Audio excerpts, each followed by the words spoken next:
अस्सलामुअलैकुम नाजरीन, मैं हूं बिलाल ज़फ़र कनाडा से।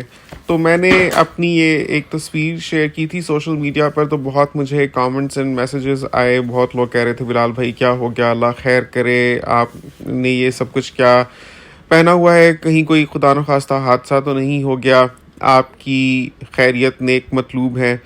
तो ये मैं आपको बताता हूँ।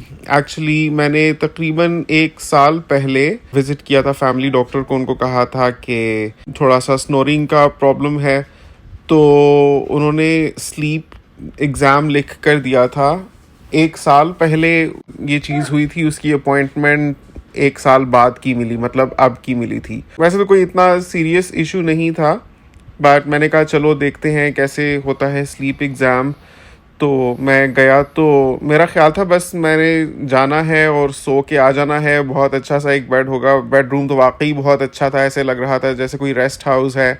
और उसमें एक ये क्वीन साइज़ बेड लगा हुआ था, इंतहाई कंफर्टेबल मैट्रेस, तकिए, साफ़ सुथरा, ऊपर फ्लीस, और कमरा भी बहुत ज़बरदस्त था। साथ अटैच बाथरूम था।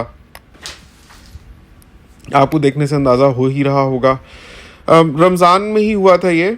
तो मैं अपने साथ जाए नमाज़ लाया था। मैंने सोचा था कि बाकी की नमाज यहाँ पढ़ लूँगा, लेकिन उन्होंने तो इतना कुछ मुझे पहना दिया था कि कुछ भी करना मेरे लिए पॉसिबल ही नहीं था। अपने साथ एक बबली का टिन लाया था मैं, तो बस वही मैंने पिया, वो भी मुश्किलों से, क्योंकि नाक तक में इन्होंने ये तारें घुसा दी थी। तो ये जो सारा कुछ इन्होंने मुझे पहनाया हुआ है, इस वजह से है कि ये नींद को मॉनिटर कर सकें अच्छे तरीके से, कि मुझे कितना वक्त लगता है सोते हुए, मैं डीप स्लीप में कितनी देर में जाता हूँ, how deep is my sleep, और सोते के दौरान मैं उठता तो नहीं रहता। और ब्रेन को भी मॉनिटर करते हैं, ब्रेन एक्टिविटी को मॉनिटर करते हैं, हार्ट को, पल्स को, हर चीज़ को मॉनिटर करते हैं, ताकि पता लगा सकें कि इस बंदे की स्लीप क्वालिटी कैसी है, और अगर कोई प्रॉब्लम है तो फिर उसके मुताबिक इलाज किया जाएगा। तो ये सारा हेल्थ कार्ड के ही ऊपर था, मुझे कुछ पे नहीं करना था आउट ऑफ पॉकेट। और आप देख सकते हैं कि ऊपर से नीचे तक इन्होंने बहुत सी चीज़ें पहनाई हुई हैं। मुझसे ये भी पूछ रहे थे कि आप रात को वॉशरूम जाते हैं या कितनी दफ़ा, तो मैंने कहा मुझे माशाल्लाह ऐसा कोई प्रॉब्लम नहीं है। तो कह रहे थे अगर आपने जाना भी हो तो ये जो कुछ हमने आपको पहनाया हुआ है ये पोर्टेबल है, तो आप, क्योंकि ये जितनी तारें हैं ये इन्होंने जिस्म के साथ चिपका दी हुई थी, तो ये हर तरह से ये जो रिसेप्टर्स हैं, जो सेंसर्स हैं, ये मॉनिटर कर रहे थे। ये लगे हुए थे एक इलेक्ट्रॉनिक डिवाइस के साथ, जहां लम्हा बलम्हा पता चल रहा था कि मेरी हार्ट बीट क्या है, ब्रेन एक्टिविटी कैसी है। तो मैं गया था रात को, और 5 बजे वहाँ से मैं फ़ारिग हुआ था। ये तस्वीर मैंने शेयर की थी सोशल मीडिया पर। 5 बजे फ़ारिग हुआ था मैं सुबह, तो बहुत ही कम वक्त बचा था मुझे। बाकी की नमाज भी पढ़नी थी, यहाँ पर तो कुछ पढ़ना पॉसिबल भी नहीं था। और सहरी करने के लिए सहरी का जो हद वक्त था वो 5:45 था। तो बस मैं जल्दी जल्दी ड्राइव करके वापस पहुँचा। तकरीबन मुझे 10 मिनट लगे थे वापस पहुँचने में। और वापस पहुंचते ही फिर मैंने नमाज़ कंप्लीट की और जल्दी जल्दी सहरी की।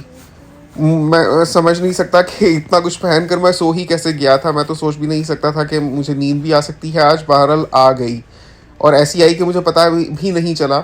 जब मैं सोया तो उसके बाद सुबह 5 बजे ही उठा। तो उन्होंने मुझे पूछा था कि कितने बजे आप सोते हैं। मैंने कहा 12 बजे। कहते हैं कोशिश करें 11 बजे तक सो जाएं।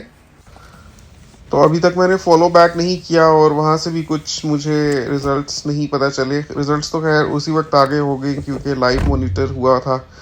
घर आकर फिर मैं नहाया धोया, क्योंकि काफ़ी वैसलीन वगैरह लगाकर ये बॉडी के साथ चिपकाया होता है। साफ़ सुथरा हुआ मैं, और फिर ऑफिस गया था। नहीं, उस रोज़ नहीं ऑफिस गया था, this happen on a Sunday actually. तो कनाडा का हेल्थ केयर सिस्टम बहुत ही ज़बरदस्त है। बस ये है कि इसमें इंतज़ार काफ़ी है। जैसे आपने अंदाज़ा लगा ही लिया होगा कि 1 साल पहले मुझे मिली थी अपॉइंटमेंट। तो ये है कि है हर चीज़ टॉप क्वालिटी। जब होता है इलाज तो बहुत अच्छा होता है। बस ये है कि मरीज़ को कहीं ये ना कहना पड़ जाए कि बहुत देर कर दी मेहरबान आते आते।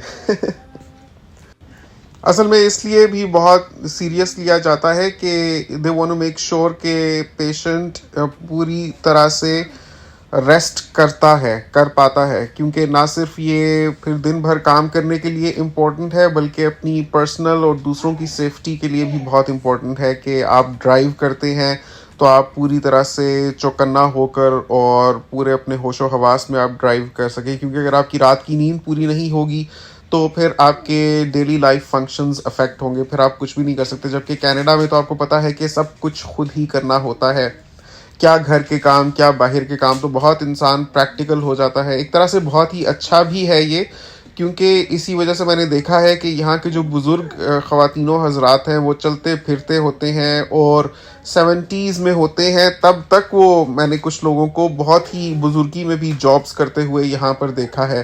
तो उनको देखकर रश्क होता है कि माशाल्लाह किसी के ऊपर एक तो बोझ बनने का इमोशन नहीं है लोगों में, और आखिरी हद तक अपने आप को यूज़ करने का सेंटिमेंट है, विच इज़ वेरी गुड।